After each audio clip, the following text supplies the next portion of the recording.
রাতভর বৃষ্টি কার্যত ভাসছে শহর, তীব্র গতিতে বইছে জলের স্রোত। এরই মধ্যে একের পর এক মৃত্যু ঘটনা ঘটল শহরে। নেতাজি নগরেতে বিদ্যুৎপৃষ্ট হয়ে সাইকেলে আরোহী মৃত্যুর ঘটনা ঘটল। রাস্তার ধারে বিদ্যুতের খুঁটিতে হাত দিতে গিয়ে বিদ্যুৎপৃষ্ট হয়ে যান তিনি। এরকম আরও 5 জন বিদ্যুৎপৃষ্ট হয়ে মারা গেলেন কলকাতা শহরে। কালিকাপুরে বিদ্যুৎপৃষ্ট হয়ে মৃত্যুর ঘটনা সামনে এসেছে। এছাড়াও বালিগঞ্জ প্লেসে বানিয়াপুকুর ঘটে গিয়েছে।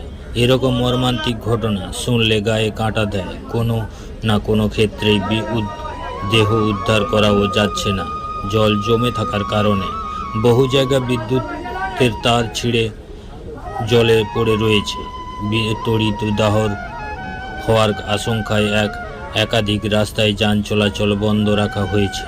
রাতভর টানা বৃষ্টির বিপর্যয় কলকাতা জলবন্দী গোটা শহর। রাতভর তুমুল বৃষ্টিতে কলকাতা উল্টোডাঙ্গা, ডানলপ, গড়িয়া ও সল্টলেক এবং হাওড়া সংলগ্ন এলাকায় বানভাসী পরিস্থিতি। নিচু এলাকাগুলি জলবন্দী, জল দাঁড়িয়ে ভোগান্তি চরমে উঠেছে। কলকাতা ও শহরতলি নিচু এলাকাগুলি জল জমে, পাশাপাশি শহরের অধিকাংশ রাস্তায় জল দাঁড়িয়ে পড়ার যান চলাচল অত্যন্ত ধীর গতিতে হচ্ছে। কমেন্ট।